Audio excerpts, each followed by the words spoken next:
बिस्मिल्लाहिर्रहमानिर्रहीम। आज हम डिस्कस कर रहे हैं डिफरेंशियल ज्योमेट्री। उसका लेक्चर मेरे पास 32 है। मेरे चैनल का नाम आसफ़ महमूद AP मैथमेटिक्स है। यहाँ पर FSC, BS, BSc, MSc mathematics को डिस्कस किया जाता है। आप हमारे चैनल को सब्सक्राइब करें, लाइक करें और आगे शेयर करें। आज हम चंद इम्पॉर्टेंट क्वेश्चन डिस्कस करेंगे। मेरे पास है question number 11.16। If x is equal to function of x is equal to function of u and v is a natural representation of geodesic on a patch x function of u and v such that e, देखें हमारे पास जो e है वो function of u है और f जो है वो हमारे पास 0 है और g भी हमारे पास जो फंक्शन है वो भी फंक्शन ऑफ u है। Prove that square root g cos theta is equal to c for constant, where theta is the angle between geodesic and v parameter curve u constant। जो हमारे पास angle लाई करता है वो u और p parameter के दरमियान लाई करता है। थीटा जो हमारे पास है जो एंगल है वो है t और xv के दरमियान। अब देखें हमारे पास जो सबसे इम्पॉर्टेंट बात है कि जो हमारे पास फंक्शन जो e है वो e और g है वो फंक्शन u के हैं। इसका मतलब ये भी इंडिपेंडेंट ऑफ v है, ये भी इंडिपेंडेंट ऑफ v है। इसका मतलब जब आप डेरिवेटिव लेंगे विद रिस्पेक्ट टू v वो भी 0 होगा, जब g का डेरिवेटिव लेंगे विद रिस्पेक्ट टू v वो भी 0 होगा। तो f हमारे पास 0 है, f का derivative with respect to u, f का derivative with respect to v दोनों क्या होंगे 0। तो हम पहले फाइंड के देखें। यहाँ u हमारे पास क्या है कांस्टेंट, गिवन है हमें कि u कांस्टेंट है। अगर u कांस्टेंट है तो इसका हम डेरिवेटिव लेंगे du ओवर ds तो क्या होगा 0 और v हमारे पास क्या है पैरामीटर। इसका मतलब यहाँ v वेरिएबल है और u यहाँ पे क्या काम कर रहा है कांस्टेंट का। तो देखिए मैंने लिखा e g v f u f v ये क्या है 0। तो आपके पास गैमा 1 से 2 फार्मूला है 2e F you minus E V plus F E V over 2 minus F square. अब देखें हमारे पास जो एफ यू है वो क्या है 0, ये फैक्टर क्या होगा 0। हमारे पास ई वी भी क्या है 0, यहाँ ई वी 0 पड़ गया 0, ई वी 0। तो देखें ऊपर सारा क्या आ गया 0 ओवर 2 इंटू ई जी माइनस एफ स्केयर, क्योंकि 0 ओवर समथिंग आंसर 0। इस तरह देखें ई हमारे साथ एज एट आ गया, जी यू हमारे पास एज इट, एफ हमारे पास क्या है 0 क्योंकि जी यू और जो हमारे पास ई यू है वो सेम यही आ जाएंगे और एफ हमारे पास क्या है 0। एफ हमें गिवन है कि 0, यहाँ पुट करें एफ की वैल्यू 0 तो क्या आ गया ई जी यू ओवर हमारे पास एफ क्या है 0 तो क्या बच गया नीचे ई जी से ई कैंसिल और आ गया जी यू। इसका मतलब derivative with respect to you over 2g। इस तरह इसकी वैल्यू मैंने फाइंड की ई जी we minus 2f F we plus F G you over 2e g minus F square. तो आपको पता है कि f हमारे पास क्या 0, ये भी 0, ये भी 0 और ये भी 0 और जी वी भी हमारे पास क्या है 0। देखिए ऊपर सारे फैक्टर 0 हो गए, 2 ओवर 2e g तो 0 ओवर समथिंग आंसर 0। तो ये जो वैल्यूज़ हैं ये उठा के हम पुट करेंगे फार्मूले में। तो ये फार्मूला अभी हमने प्रूफ किया इसका प्रीवियस लेक्चर में, D we over D S के प्लस गैमा 1 2। देखें अभी हमने गैमा 1 से 2 की वैल्यू फाइंड की 0, गैमा 1 2 से 2 वैल्यू फाइंड की हमने जी यू ओवर 2g और गैमा 2 से वैल्यू हमने फाइंड की अभी 0। तो गैमा 1 से 2 D you over D S square plus 2 gamma 1 2 से 2 D you over D S in 2 D we over D S plus gamma 2 से 2 D we over D S square is equal to 0। अभी आप देखें इसकी value मैंने निकाली 0, ये factor क्या हो गया 0, इसकी वैल्यू मैंने निकाली, इस फैक्टर इसकी वैल्यू मैंने निकाली आ गया 2, इसकी वैल्यू निकाली जी यू ओवर 2u। तो आपके पास जो u था वो क्या था कांस्टेंट। आपने पढ़ा कि D you over D S क्या हो गया 0। तो हमारे पास D you over D S की वैल्यू अब आपके पास ये आ गई 2 D you over D S D we over D S. क्यों हमने यहाँ पे हमारे पास जो u है वो पैरामीटर है और हमारे मैंने यहाँ प्रूव किया था कि D you over D S क्या है 0। तो अब आप ये मैंने इसकी वैल्यू पुट कर दी, इसकी वैल्यू हमारे पास क्या है 0। ये फैक्टर भी क्या होगा 0, ये देखें ये फैक्टर भी 0 और ये फैक्टर भी 0। इसकी मैंने वैल्यू पुट कर दी जी यू ओवर 2u। अब आप देखें इसका एलसीएम क्या आ गया g, इस g को इधर भी मल्टीप्लाई कर दें जी d we T over D x के D you over D S dot D we over D is equal to 0। देखें ये किसका डेरिवेटिव है d ओवर डी एक्स, ये डेरिवेटिव हमारे पास है जी d we over D S का। देखें अगर मैं इसका डेरिवेटिव तो यही आंसर आएगा, first function as it, second का डेरिवेटिव फिर फर्स्ट फंक्शन का डेरिवेटिव और सेकंड फंक्शन एज इट। जब आप इसको इंटीग्रेट करेंगे, इंटीग्रेट करें, डेरिवेटिव से इंटीग्रेशन कैंसिल और 0 की इंटीग्रेशन कांस्टेंट। यहाँ जो सबसे इम्पोर्टेंट पॉइंट है उसको आपने देखना है। हमारे पास यहाँ पे जो एंगल है बिटवीन u एंड v, मैंने वैल्यू कंसीडर कर ली। हमारे पास g dot D we over D S के आ गया c, जो मैंने इक्वेशन इसका हम यूज़ करेंगे। हम फंक्शन कंसीडर कर लेंगे, consider g dot D we over D S. तो देखें g को मैं लिख सकता हूँ, आपको पता है g है x we dot x we, तो मैं इसको लिख सकता हूँ X we dot x we D we over D S. अभी आपने पढ़ा है कि X U dot x we किसके बराबर एफ के, जो हमें क्या दिया गया है 0। तो मैं इसको लिख सकता हूँ X U dot x V into D you over D S, क्योंकि ये किसके बराबर है 0 के। तो आप इसको लिखो X we dot x we D you over D we over D x plus 0। इस 0 की जगह पे मैं लिख सकता हूँ X U dot x we D you over D S plus x we dot x we D we over D S. क्योंकि आपने पढ़ा कि f क्या होता है 0, f किसके बराबर है X U dot x we के। हमें गिवन है कि ये किसके बराबर है 0 के। देखें इसकी वैल्यू 0 है तो दोबारा क्या हो जाएगा 0। यहाँ से आप कॉमन ले लें x u d you over D S plus x we D we over D x. यहाँ से मैंने डॉट एक्स वी मैंने कॉमन ले लिया, तो आपने पढ़ा हुआ ये किसके बराबर है टी के, टी डॉट एक्स वी, क्योंकि टी था x u d you over D x plus x we D we over D x. फिर आपने पढ़ा था dot product a dot b बराबर होता है ए की मैग्नीट्यूड बी की मैग्नीट्यूड कॉज ऑफ थीटा। तो आपने पढ़ा हुआ है कि जो आपके पास एंगल है टी और एक्स वी के दरमियान वो किसके बराबर है थीटा के।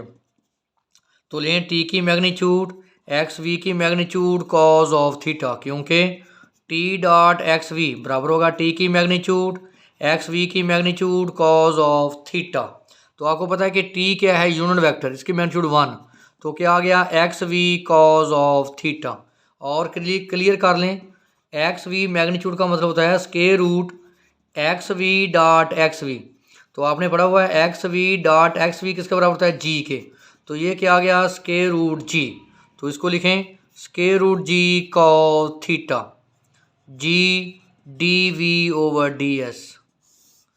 तो देखें आपने g d we over D x की वैल्यू क्या निकाली थी आपने सी, मैंने इसकी वैल्यू जे भी निकाली है। तो क्या करें ये वैल्यू आप उठा के ये वाली वैल्यू यहाँ पुट कर दें, तो square root g cos theta is equal to सी। तो देखें यही हमने साबित करना था। तो नेक्स्ट हमारे पास है क्वेश्चन नंबर 11.17। तो इसमें कुछ उसी का पार्ट है, छोटे छोटे हिंट हैं इसमें। If x function of u and v is a patch on a surface of class greater equal to 2 such that, जो हमारे पास ई है वो फंक्शन है यू का और एफ हमारे पास क्या है 0। इसका मतलब ये इंडिपेंडेंट ऑफ वी है। अगर मैं ई वी लूँगा तो डेरिवेटिव क्या हो जाएगा 0। इसी तरह जी जो है ये भी फंक्शन ऑफ u का है, इसका मतलब ये इंडिपेंडेंट ऑफ v है। जब मैं इसका डेरिवेटिव लूँगा विद रिस्पेक्ट टू v, वो भी क्या आ जाएगा 0। ये वैल्यू हम यूज़ करेंगे। F0 है हमारे पास, u पैरामीटर है और v यहाँ पे क्या है, कांस्टेंट। अगर v कांस्टेंट है तो इसका मतलब dv/ds इज इक्वल टू 0 लिखा हुआ है। u पैरामीटर है यानी u वेरिएबल का काम कर रहा है और v यहाँ पे क्या है, कांस्टेंट। हमने फाइंड क्या करना है, जियोडेसिक कर्वेचर। तो हमारे पास जियोडेसिक कर्वेचर, यहाँ v हमारे पास क्या है, कांस्टेंट। ये जो हमने वो एक जियोडेसिक का फार्मूला फाइंड किया था, जो बड़ी सी वैल्यू थी, उसमें हम इसको पुट करेंगे तो हमारे पास ये वैल्यू डालेंगे 0, तो -EV/2e²√e। तो ये आ जाएगा, इसको किसके बराबर है, जियोडेसिक कर्वेचर क्या है, 0। किसके बराबर है, 0 के। इसको तो मल्टीप्लाई करें, इसका डेरिवेटिव लें तो इंटीग्रेशन से देखो ना, EV का मतलब है कि derivative with respect to v। तो देखें ये क्या आ गया, कांस्टेंट, और हमारे पास जो 0 की इंटीग्रेशन क्या आ गई, कांस्टेंट। तो इसका मतलब u हमारे पास पैरामीटर है और v हमारे पास क्या है, कांस्टेंट है। तो नेक्स्ट हमारे पास है ये नेक्स्ट हमारे पास v पैरामीटर है और u is equal to u0 is the geodesic. अब हम लगाएंगे, आपको पता है कि अब चेंज हो गया है, अब हमारे पास b पैरामीटर है और u0 है। तो जब पुट करेंगे तो GU/2g²√g। तो अब आपके पास u क्या है, u0। तो u की जगह पे क्या पुट कर देंगे, u0। नेक्स्ट हमारे पास जो क्वेश्चन है वेरी वेरी इंपॉर्टेंट है। A curve x function of x और u, फंक्शन हमारे पास है x, u और v is a geodesic. v is equal to plus minus integration c√e/√g g minus c²du। u c यहाँ पे क्या है, कांस्टेंट। अभी हमने पिछली प्रॉब्लम में डिस्कस किया था कि g dv/dx हमारे पास क्या है, कांस्टेंट c। और आर्क लेंथ आपके पास थी dx/ds, जिसको आपने लिखा था xu du/dx xv dv/dx। अगर आप लिखेंगे स्केयर तो इसका भी क्या आ जाएगा, स्केयर, जो किसके बराबर था, 1 के। फर्दर आप इसको, आप जब आपने इसको दोनों को डॉट प्रोडक्ट ली थी, xu du/dx plus xv dv/dx, dot product xu du/dx plus xv dv/dx करेंगे मल्टीप्लाई तो आ जाएगा xu du/ds का square plus xu.xv du/dx dv/dx plus xv.xu du/dx dv/dx plus xv.xv dv/dx का स्केयर। 1 इज इक्वल टू ये किसके बराबर है, e के, e du/ds स्केयर, ये किसके बराबर f के, ये भी किसके बराबर f के, plus 2f du/ds dv/ds plus ये किस बराबर है, g के dv/ds का स्केयर। तो देखें ये मेरे पास इक्वेशन आ गई। तो आपको गिवन है था कि f क्या है, 0। ये हमारे पास जो फैक्टर है क्या हो जाएगा, 0।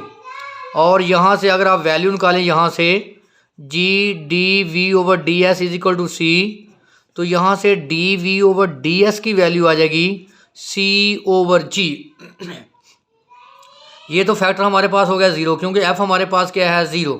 अब dv/dx की वैल्यू पुट करेंगे c/g, c का square over g square, g से g कैंसिल, इसको इधर माइनस कर दें तो हमारे पास e du/ds स्केयर आ जाएगा 1 minus c square over g square.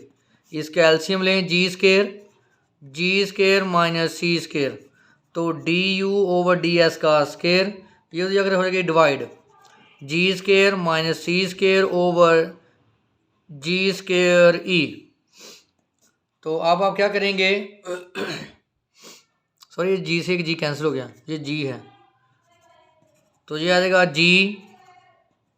तो इसके बाद हमारे पास इसका स्केयर रूट लें, du/ds प्लस माइनस जी माइनस सी स्केयर ओवर स्केयर रूट ई जी। यहाँ पे हम लगाएंगे बाई चेन रूल। क्या है? D we over D you, D we over D S multiply D S over D U. देखें D S cancel, D we over D S. तो हम क्या करेंगे, D you over D S की value यहाँ put कर देंगे उसको। तो देखिए हमारे पास नेक्स्ट स्टेप आ जाएगा, हमारे पास जो वैल्यू है D we over D S की यू की प्लस माइनस जी माइनस सी स्केयर ओवर स्केयर रूट ई जी। हम लगाते हैं यहाँ chain rule, by chain rule, d we over D you, D we over D you, D we over D S multiply D S over D u. तो देखें हमारे पास क्या है, d you over D s, इसको उल्टा दें, d we over D S ये आ जाएगा प्लस माइनस स्केयर रूट ई G over square root G minus सी स्केयर। तो आपने पढ़ा था जी d we over D S बराबर था सी के। यहाँ से D we over D x की वैल्यू निकाल लें, सी ओवर जी, पुट करें इसकी वैल्यू भी, C over G multiply plus minus E G over square root G minus सी स्केयर। ये फैक्टर कैंसल, तो ये आ जाएगा हमारे पास C plus minus into square root E over G square root into G minus सी square. तो हमारे पास जब हम बाई चेन रूल अप्लाई किया तो हमारे पास ये वैल्यू आ गई D we over D x की value, D we over D x की वैल्यू आ गई हमारे पास प्लस माइनस। तो जब आप विच इज़ रिक्वायर्ड रिजल्ट, जब आप इंडिकेट करेंगे तो आगे बस यहाँ तक ही है। तो आपने सी के सी से ये सी कैंसिल, तो हमारे पास है G into G minus C square which is required result. ये वेरी वेरी इंपॉर्टेंट लेक्चर है, इसमें कोई इशू हो तो आप हमारे साथ डिस्कस कर सकते हैं।